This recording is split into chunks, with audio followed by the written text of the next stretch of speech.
The snow fell softly on Fifth Avenue as darkness settled over the city.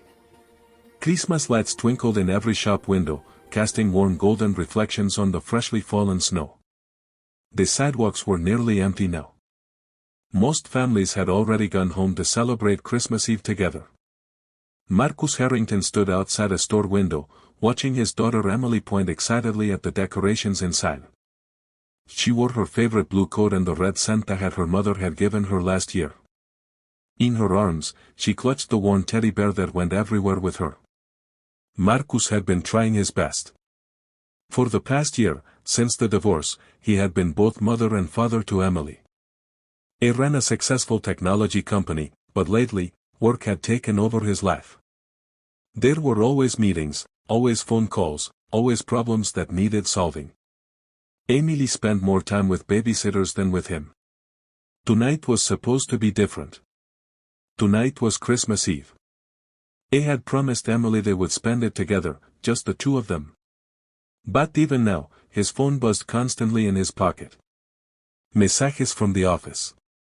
Mensajes that seemed urgent. Messages that pulled his attention away from the little girl holding his hand. Emily tugged on his sleeve. "Daddy, look at that tree," she said softly. Marcus glanced at the window. Inside, a beautiful Christmas tree stood tall and proud, decorated with silver ornaments and white lights. It was elegant. Perfect. The kind of tree his penthouse apartment had never seen. He had been too busy to buy one this year. "It's very nice, sweetheart," Marcus said, checking his phone again. "Mommy would love that tree," Emily whispered. Marcus felt his chest tighten. Emily's mother, Jennifer, had moved to California after the divorce. She was supposed to visit for Christmas, but she had called yesterday to cancel. "Work obligations," she said. Emily had been quiet ever since.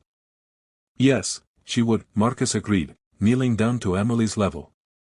Snow dusted his dark coat. "Your mom always loved decorating the Christmas tree, didn't she?"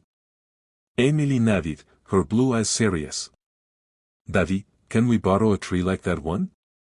For Mommy?" Marcus frowned slightly. "What do you mean, borrow a tree?" "We could put it in our house," Emily explained carefully. "And then when Mommy comes to visit, she'll see it.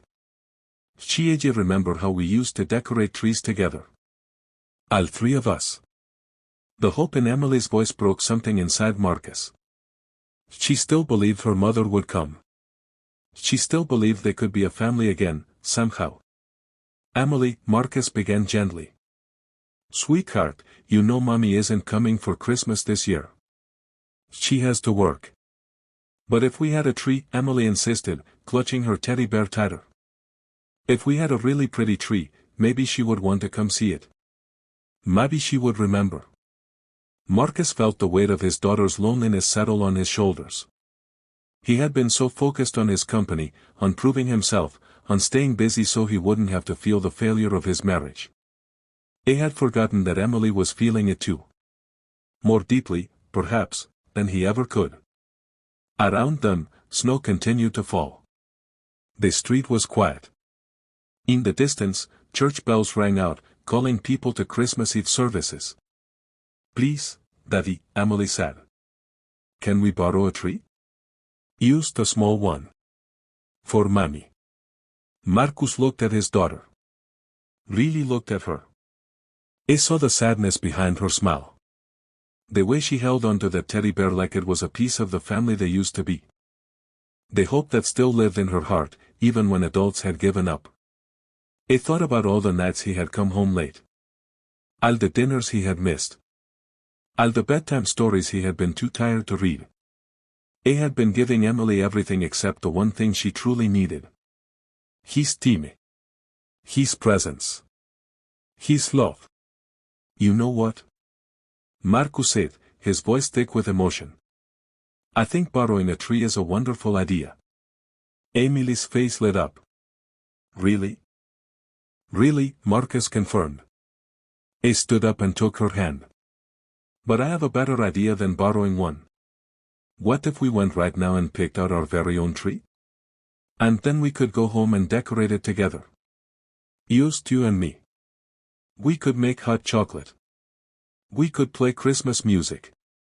We could stay up as late as we want, making it perfect. But you have work, Emily said carefully. She had heard him say it so many times before. Marcus pulled out his phone. For a moment, he looked at all the unread messages. All the things people wanted from him.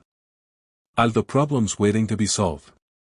Then he powered it off completely and slipped it into his pocket. Not tonight, he said firmly. Tonight, I have something much more important. I have my daughter. And we have a tree to decorate. Emily threw her arms around his neck, teddy bear and all. Marcus held her close, breathing in the scent of her strawberry shampoo. When had she gotten so big? When had he missed so much? They walked together down the snowy sidewalk, hand in hand, searching for a tree lot that might still be open. The city felt magical now. The light seemed brighter. The snow seemed softer. The world seemed full of possibility again. They found a small lot 3 blocks away. The owner was just about to close, but when he saw Emily's hopeful face, he smiled and led them inside. The trees stood in rows, covered in snow, each one unique and imperfect and beautiful. Emily walked between them slowly, considering each one carefully. Marcus followed behind, carrying her teddy bear when her arms got tired. Finally, she stopped in front of a tree that was slightly crooked and not quite symmetrical. But it had character. It had personality. It was exactly right. This one, Emily announced. This is the one Mommy would choose. Marcus nodded. Then this is the one we'll take home. As they rode in the taxi back to their building, the tree strapped to the roof, Emily leaned against her father's side. She was quiet, but it was a peaceful quiet now. A content quiet. Daddy, she said softly. Yes, sweetheart. Even if Mommy can't see our tree this year, do you think she'll know we're thinking about her? Marcus kissed the top of Emily's head. I know she will. And next year, maybe we can take pictures of our tree and send them to her. We can start a new tradition. Just for us. And you'll help me decorate it every year? Emily asked. Even when you're busy? Especially when I'm busy, Marcus promised. Because nothing is more important than this. Dan ese. I'm sorry it took me so long to remember that. Emily smiled and closed her eyes, finally at peace. Outside, the snow continued to fall on Christmas Eve, covering the city in white. And in a penthouse apartment high above Fifth Avenue, a father and daughter decorated a slightly crooked tree, making new memories to carry them through the years ahead.